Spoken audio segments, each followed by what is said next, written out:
Welcome back. Student, हर बच्चे का एक सपना होता है कि वो अपने एग्जाम में टॉप करे।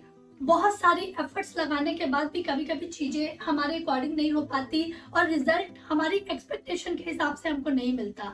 फिर हम सोचते हैं कि कहाँ पे कमी रह गई, क्या चीज मिस हो गई। यस स्टूडेंट, आज जिस टॉपिक के बारे में डिस्कस करने वाली हूँ वो बहुत ही बेसिक टॉपिक है। नॉर्मली सभी लोग इस टॉपिक के बारे में कम बात करते हैं, but according to my point of view and specially according to your exam point of view, I think it's a very important topic. I know कि आप लोग बहुत मेहनत कर रहे हैं अपने एग्जाम के लिए and you have to prepare well for your good scoring with the best strategy, with the best learning manner, and you have to do so many things for good scoring, but I think something is missing here, so just fulfill it and be more prepared.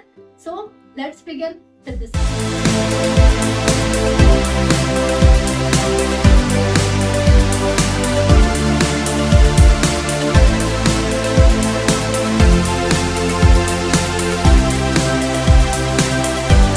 आज का जो topic है वो बहुत ही basic है, but normally बहुत कम लोग आपको इन चीजों के बारे में बताएंगे and I have already highlighted some point in front of you, so let's see that.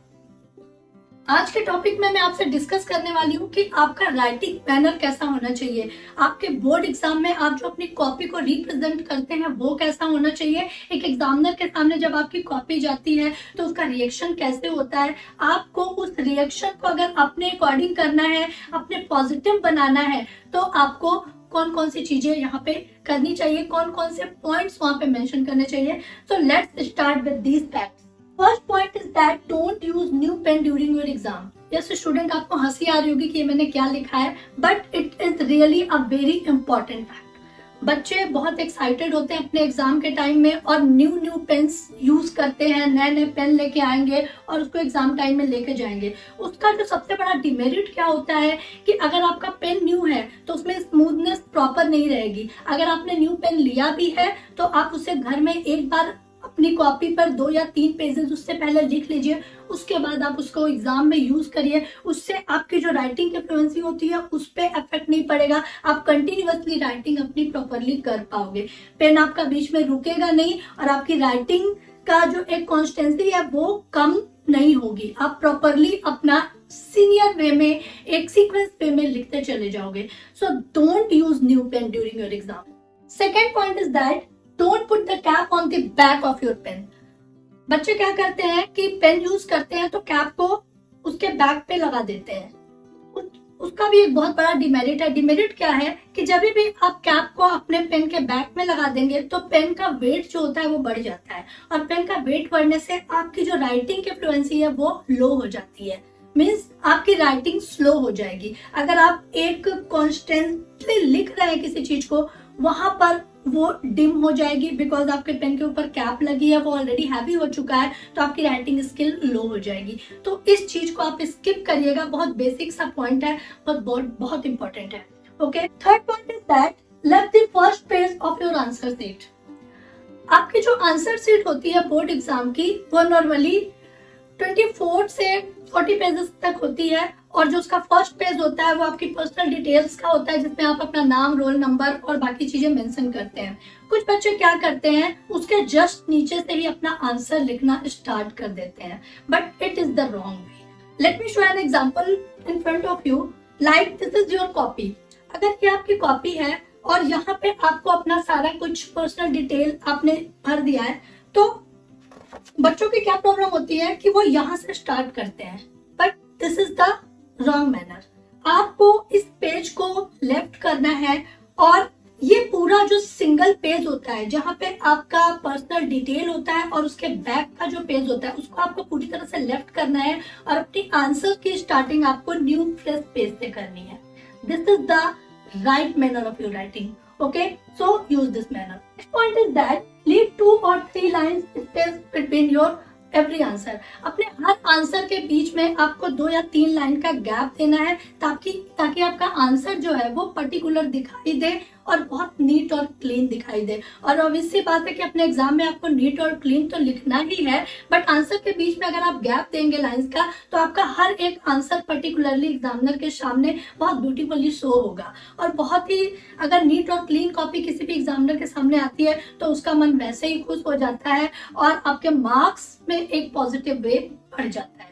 Okay, तो कोशिश करिए कि आंसर्स के बीच में आप 2 या 3 लाइन का गैप रखिए ताकि आपका आंसर बिल्कुल नीटली क्लियरली शो हो in front of your examiner. Okay, next point is that try to underline the key points of large question. जो भी आपके लॉन्ग क्वेश्चन है उस पे आप जो भी एक्सप्लेनेशन देते हैं आप ट्राई करिए कि जो आपके की पॉइंट्स हैं, जो आपकी हेडिंग्स है उसको तो आप अंडरलाइन करना ही है आपको, बट जो की पॉइंट्स हैं, जो मेन पॉइंट्स हैं, उसको भी आप बॉक्स बनाने की कोशिश करिए और ये मैनर आप जरूर अपनाइए क्योंकि इससे बहुत ज्यादा पॉजिटिव फायदा होता है। नॉर्मली एग्जामिनर के पास बहुत सारी कॉपियां होती हैं चेक करने के लिए और उनको हर कॉपी के लिए पेमेंट मिलती है, तो वो सिर्फ आपकी कॉपी पे कंसंट्रेट नहीं करेगा, बट यस अगर आपने अपनी कॉपी को हाईलाइट किया हुआ है तो वो जरूर आपकी कॉपी पे फोकस करेगा।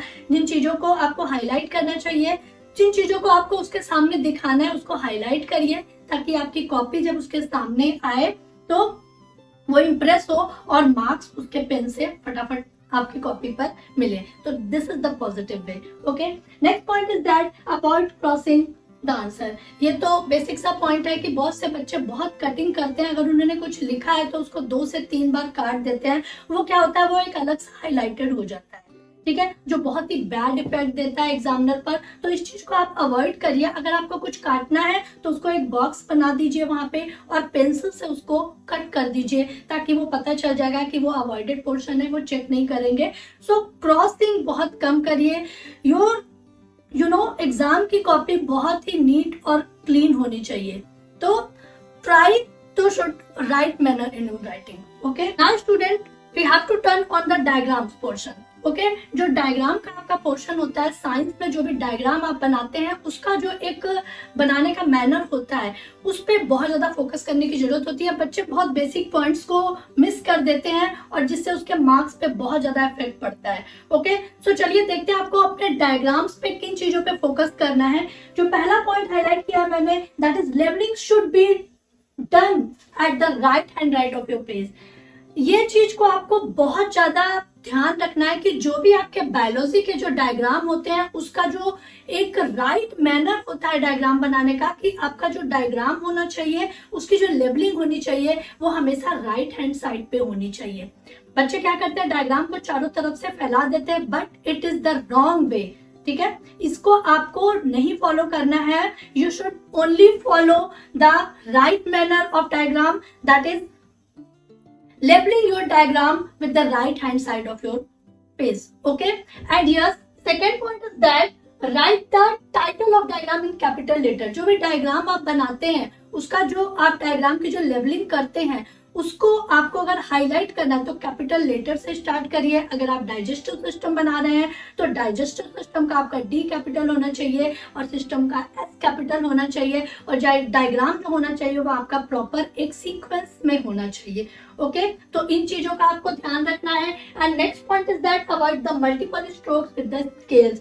बच्चे क्या करते हैं, बहुत सारे कभी कभी एक ही डायग्राम में बहुत सारी लाइनिंग खींच देते हैं, क्रॉसिंग हो जाती है, that is the wrong way. Okay, just apply the right way of writing, just apply the right concept of writing, then definitely you get good marks in your examination। और कोई भी आपको अपने मार्क्स को score करने से नहीं रोक सकता है। अगर आप इन पॉइंट्स पे फोकस करेंगे, इन पॉइंट्स को अपनाएंगे तो definitely you will score good. So student, ये थे कुछ बेसिक पॉइंट आपके एग्जाम के अकॉर्डिंग, तो इनको आप फॉलो करिए and definitely you will score good marks in examination. और एग्जामिनर के सामने आपकी कॉपी का जो रिप्रेजेंटेशन होगा वो बहुत ही बेटर होगा और जरूर पॉजिटिव रिस्पांस आपको एग्जामिनर की तरफ से मिलेगा। उसके पेन से आपको मार्क्स मिलने ही मिलने हैं।